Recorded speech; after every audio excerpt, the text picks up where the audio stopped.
Hi, and welcome to my podcast, Life and Purpose, with me, Wanjiko Kerry. In this podcast, we shall be having real conversations and stories on the journey to self-discovery, evolution, learning, and personal development. Do you ever question your existence? I do, and I'd like to invite you for us to share, learn, and to live and be the best version of ourselves. So join me. Hi, and welcome to this week's episode and to the Life and Purpose podcast. Especially if this is your first time tuning in, welcome to the community. On here, we aim to learn, evolve, and grow each waking day of our lives. We believe that every one of us has a story and has a unique special gift placed in us that once we find what it is and share that with the world, then we shall be living our true purpose. And we also believe that each of us, regardless of our status or position in life, has some level of influence, and we owe it to ourselves and to those people around our circles of influence to not only work on being the best version of ourselves, but also to remain positive, to spread love and kindness to one another, and to leave a positive mark in life. Ultimately, here we believe so much in the power of transformation. We believe that growth should be our daily focus, and without chasing perfection, as long as we make small steps each day, growing in all aspects of life, then we are doing well. And transformation cannot happen if we do not introspect. You have to be connected with yourself for you to be able to realize which areas or which parts of your life you need to change or you need to grow. And you have to be ready for your ego and your connection with the outside world and to things that don't really matter and to vanity, that you have to make sure that that bit dies and that you really remain true to who you are as a person. So if this is what you're looking for in life or at this stage of your life, or if you have been feeling lost and are looking to renew your vigor or your energy about life, and you're also looking to improve yourself, this is a great community to be part of. So please join us as we encourage each other, learn from each other, correct each other with love, and also do small steps to get better together. You can go ahead and check out a few of the other episodes that we have already run. And today on this episode, we are just going to chat and share a few things that I just feel inspired to share with you as I record this.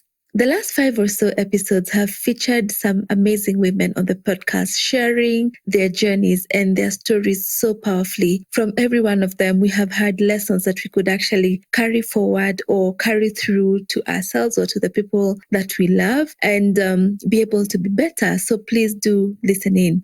I've also been keeping you posted on my Instagram page, the Life and Purpose Podcast Instagram page, sharing my life reflections on a day-to-day basis and basically just bringing you along some of the things that I do to build the best version of me, Wanjiko. So if you would like to share and interact more presently, like on a daily or every 2 days, do follow me on there and also let's interact some more. Also, a quick shout out to my podcast editor.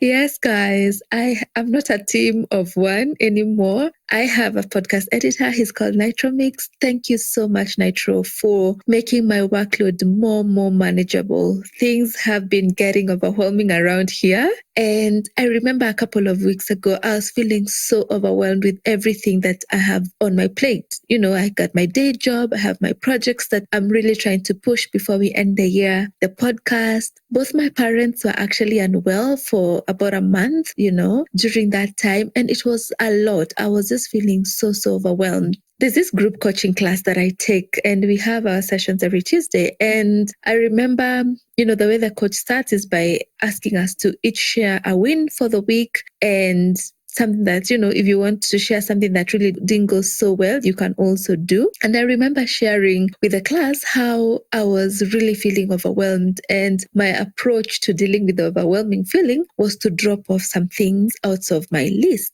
And I remember what she said, Jennifer, bless you. And she said, Lily, you have to be careful not to lose the momentum you have already established in your projects, Instead of letting them go or dropping them, think about what you can delegate rightly, And she says, you still have the power to create. It's in you. You have thought about it. You have put things in motion. But take stock and see where you're spending time that you would otherwise be using to either wind down or cover more mileage on your projects. And then, for instance, for the podcast, when I looked, basically at it, what was taking a lot of my time was definitely the editing. And God must have been listening because He divinely connected me to Nitro. And I now feel much lighter and I'm able to focus on the creation and the production of the episodes amidst of other things as He puts together the editing of the episode. So I'm glad about that. So I'll go right into sharing the things that I'm feeling inspired and, that I really want to share with you today. I'm a reader. If you have been listening to this podcast, if you follow me on my social media, the podcast Instagram page, or if you have my personal number and you catch my WhatsApp status, then you know that I do read a lot and I like to share the lessons that I pick from the books that I read. And I have been a reader from a very young age, only that it has been for different reasons in different seasons. There's a time I read to pass exams. There are times I read to pass time. There are times I read for entertainment, depending on what I was going through. But for the last 5 years or so, which is the period I have been on this personal development and transformation journey, I have been reading with the intention to get mentored, to grow, to change my beliefs where I needed to learn new skills, and to expand my worldview. And one thing I can tell you over the hundreds of books that I have read is that most writers, in one way or the other, speak to the power of habits and how habits actually do make us the people that we are. And the author of my current read actually puts it perfectly when he talks about the compounded effects of habits. He says, well, good habits, will over time compound to you being a better version of yourself. The reverse is also true. And being kind to oneself, though, you have to note that we are also human. So sometimes we fail or fall back, especially when we're trying to cultivate new habits. But the idea is not to allow yourself to remain down. Once you fall, you've got to find it in yourself to rise again. And he actually gives the analogy of an election where, the candidate with the most popular vote is the one who carries the day at any one given time. So in the same breath, if on average you're practicing good habits majority of the time, you will find that the result will be that you'll be learning towards becoming the better version of yourself, and the vice versa is true. Okay. One thing I must caution us, though, when it comes to working towards changing certain behaviors or habits, is that aspect of being kind to oneself through the process and making sure that you love on yourself through the good and the not so good times. Remember, we are human beings, and as a human being, you are an individual who's great. You are a masterpiece, whether flawed or not, whether you're going through a tough time or not, whether things seem not to be working out the way you had planned or not. God thought about you even before you were formed in your mother's womb, and He approved of you. I don't know what's more powerful than that. You do not have to have your ideal health or your perfect body or what you idealize your finances should be, or your relationships are not doing great and, they're falling apart. Honey, love what you have at the moment as you work towards your goals. And, you could have some toxic habits. All of us do, I believe. And these habits may be holding you back, but you have at least acknowledged and identified what these toxic habits are, So that's the first step. And you shouldn't really over-criticize yourself. You should pat yourself on the back, acknowledge these areas of improvement, and love on yourself as you work on them. So self-love is very, very critical. Talking of habits, if you're an OG of this podcast, then you know that 2019 January, I read Robin Sharma's book that I have talked about several times on here, The 5 a.m. Club. I read it in January 2019 and I was sold. I became a member of the 5 a.m. Club, basically. And I like it because it's a club that has members from across the world. And what Robin advocates for in his book is that how you start your morning will basically dictate how the rest of your day will be like. So if you start your morning with good habits, that are meant to grow you or to put you in the right state, then that will elevate the rest of your day. But if you start your morning spending the first hour on social media, the next hour doing things that really are not very important, then, you'll end up procrastinating for half the day. And for the other half, you will end up not giving your best to whatever it is you're doing. So he gives a formula where you spend minimum the first 60 minutes of your day from when you wake up. Number one, exercising. So he says the first thing you should do when you get up, make your body move. Make sure you break a sweat, and then you could do that for 20 minutes or 30, depending on how your schedule is. Second thing is meditating,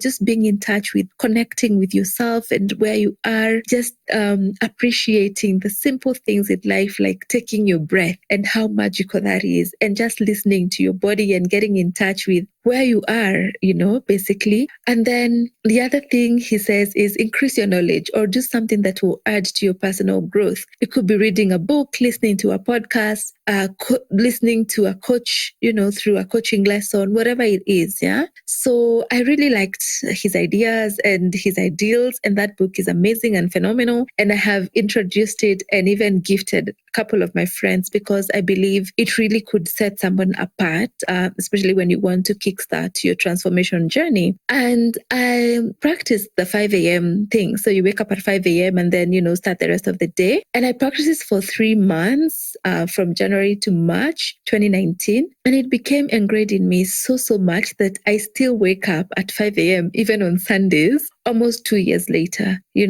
I do have my days when I feel lazy or I'm exhausted. And in those days, I'll probably not go through the routine and, I'll dilly-dally, or I will fall into the bad habits of maybe picking my phone the first thing I wake up and whatnot. But let me tell you guys, whenever I don't follow my routine, the healthy habits that I have created, I realize the consequences almost immediately. I feel it. My productivity is low. I spend a lot of time dilly-dallying, doing things that don't add value. I feel like even my quality and my outputs are not my best, my body feels lethargic and so on. So what happens is that even my body and mind craves for that flow that I have already created. And that helps me to easily get back to it. Even after a few bad days of, falling off the track, I am able to pick up myself again. So, I'd recommend for you to try that if you're really struggling to really structure your days into making them more productive, into making yourself feel like you're really achieving what you set out to achieve. And remember, consistency leads to discipline. And sometimes you will feel lazy or tired or just the I don't want to wake up feeling, but dig deeper to your identity and remember your why. That's the most powerful thing. Feelings pass,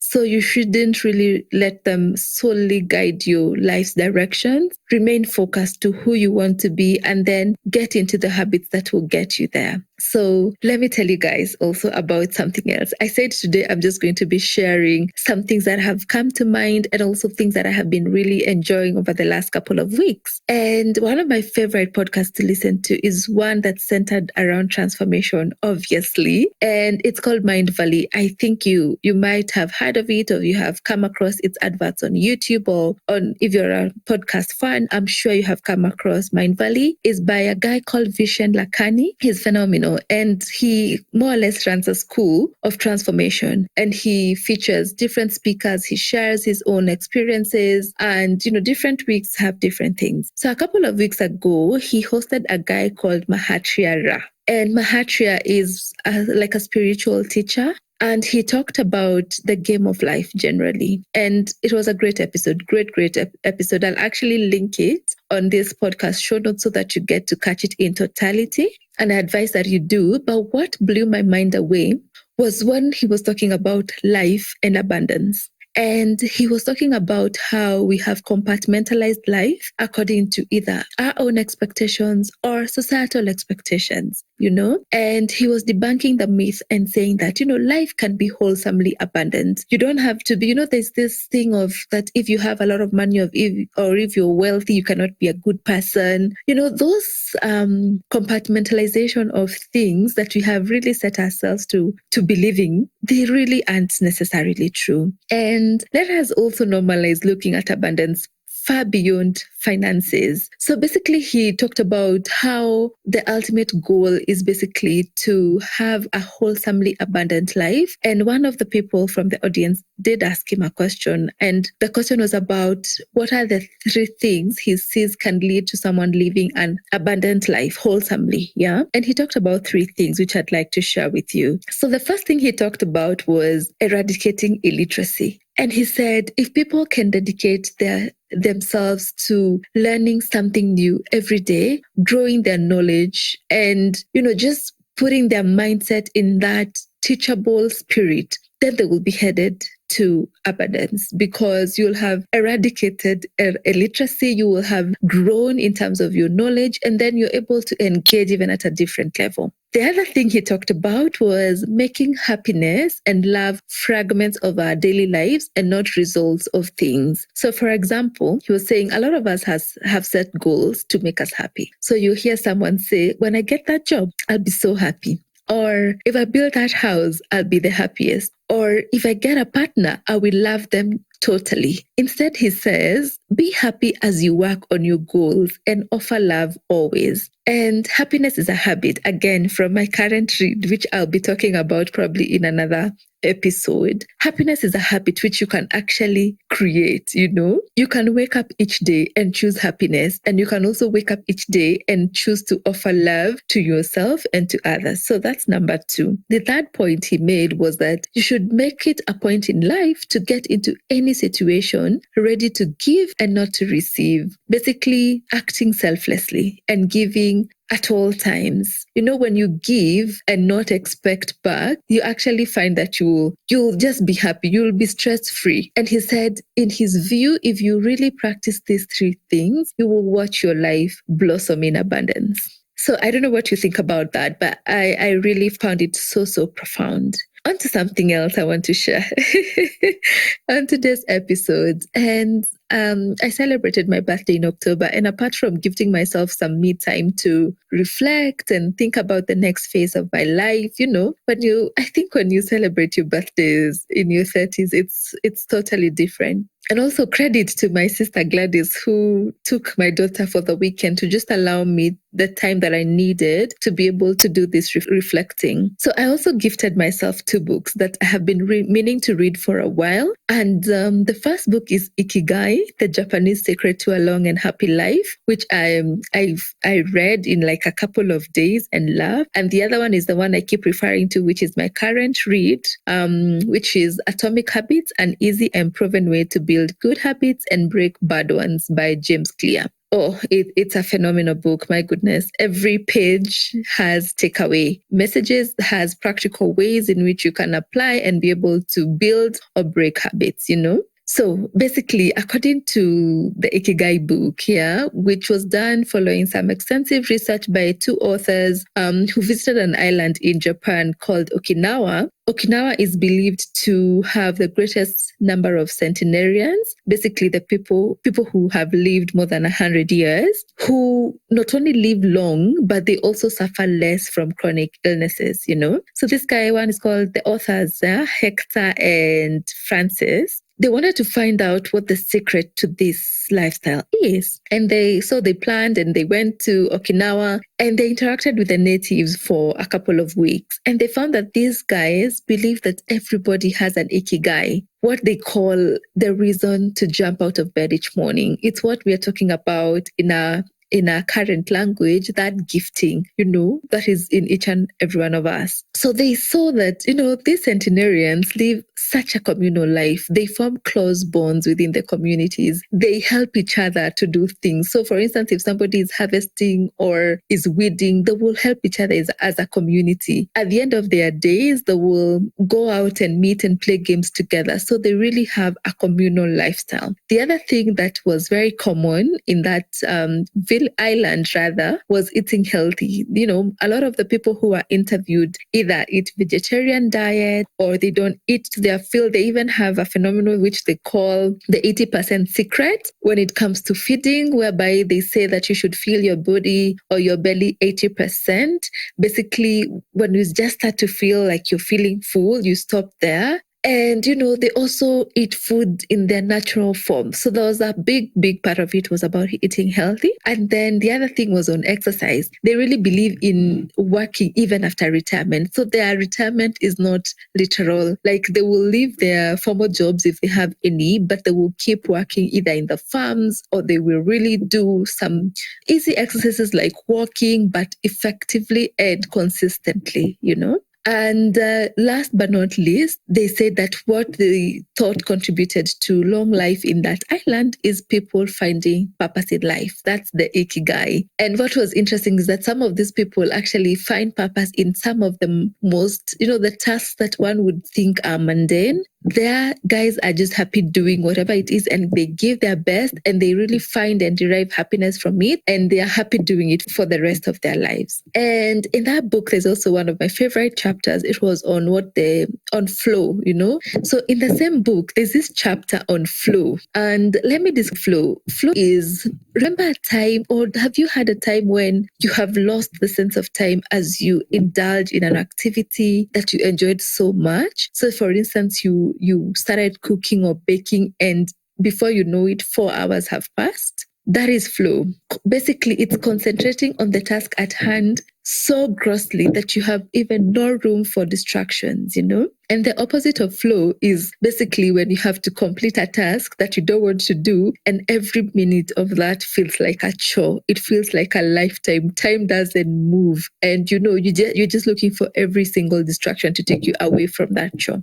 So the book goes ahead to outline some strategies that you can employ to increase your chances of achieving flow, especially in our world today that you will agree with me is full of distractions. And, I'd also really encourage you to read the book. It's an amazing book, simple, easy read, but really has some gems. So he gives the strategy of one, you can choose a task that is difficult enough to be exciting, but not too difficult, so that, you have just the right amount of curiosity and wanting to achieve, for you to remain really on the flow. Number 2, having a clear and concrete objective. This is very critical, both in our personal lives, in your work lives. It's very, very important. Strategy number 3, which I know a lot of us are struggling with, is concentrating on a single task at a time. And, the authors really debunked some myths around, what is it called? The authors really debunked some myths around doing several tasks, multitasking, basically, doing several tasks at the same time. And basically what they were saying is that you reduce the quality of each task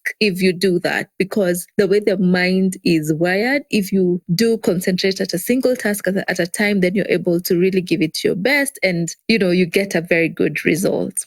And then definitely finding things that help you get to actively practice being in the flow, which is, the act of being present. Meditation is one great way to help you achieve that state.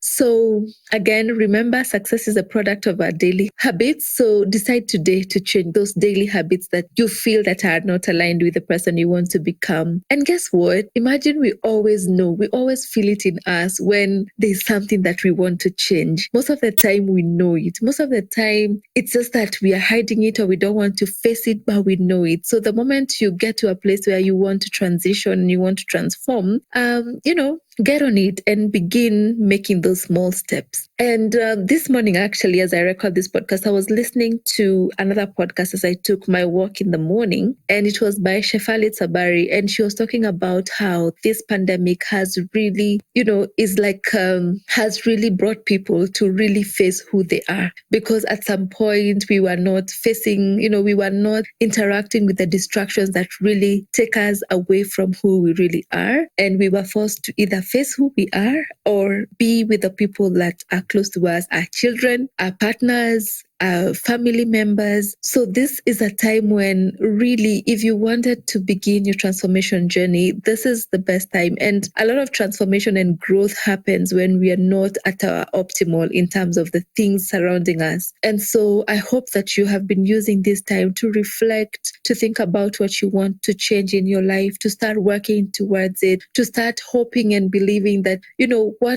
whatever it is that you put into practice is going to really yield the fruit that you're looking for. So yeah, those are my thoughts for today's episode that I wanted to share. And as I end this episode, I've been reflecting on some questions, and I would like to invite you to also reflect on them as well. And my next guests will be also answering these questions and helping us see their perspective of what they think about these questions. So the first question that I have been reflecting on is, what does success look like to me? What is success to me? Yeah. And what is it to you? The second question has been, what does finding purpose mean? So I have established, I know my purpose. I know what gifting I have. I am working towards really finding ways to effectively share it with the world. But what does it mean? What does it really mean? Is it in its totality? The third question is about life. The last couple of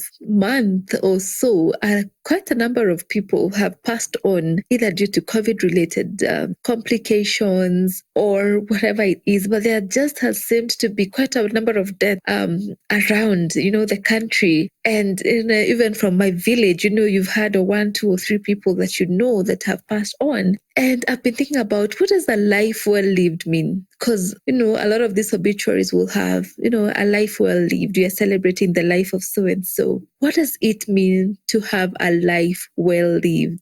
Ask yourself that as well. The fourth question that I have really been reflecting on, that I really also want to invite you to reflect on as well, is, what will be my legacy? When all is said and done, what will Lillian Wanjiko be remembered for? What will be my legacy? So yeah, please reflect on those. Over time we'll be discussing this, and when we engage guests on the podcast, we'll be also asking them to share their perspective on this. And also, if you don't mind, do share with me and others the titles of books that you have read that have changed your life. If you can actually just comment on the show notes of this episode and just tell us about a book that you have read that has really, really changed your life, that will be great, so that people can also get to pick it up and be able to also read and see whether they can pick the gems that you did in it. I hope that the episode has not been all over the place, because I was just getting inspiration and remembering bits and bombs so sporadically. But as we gear up towards the end of the year, I feel like it's quite important that we take stock, and better still, that we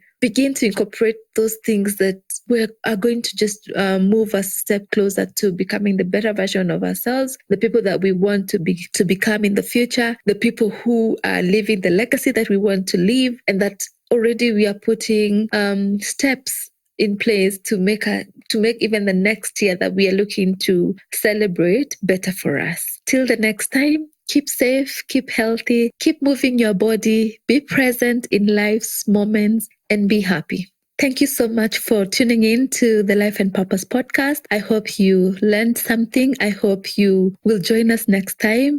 Please do share this podcast with your friends and your loved ones. Please do share with us as well some of your thoughts on today's topic. And please let us continue to learn, share, and grow, as is the spirit of the Life and Purpose podcast. Till the next time, please keep safe, keep moving, keep growing, and see you on the next one.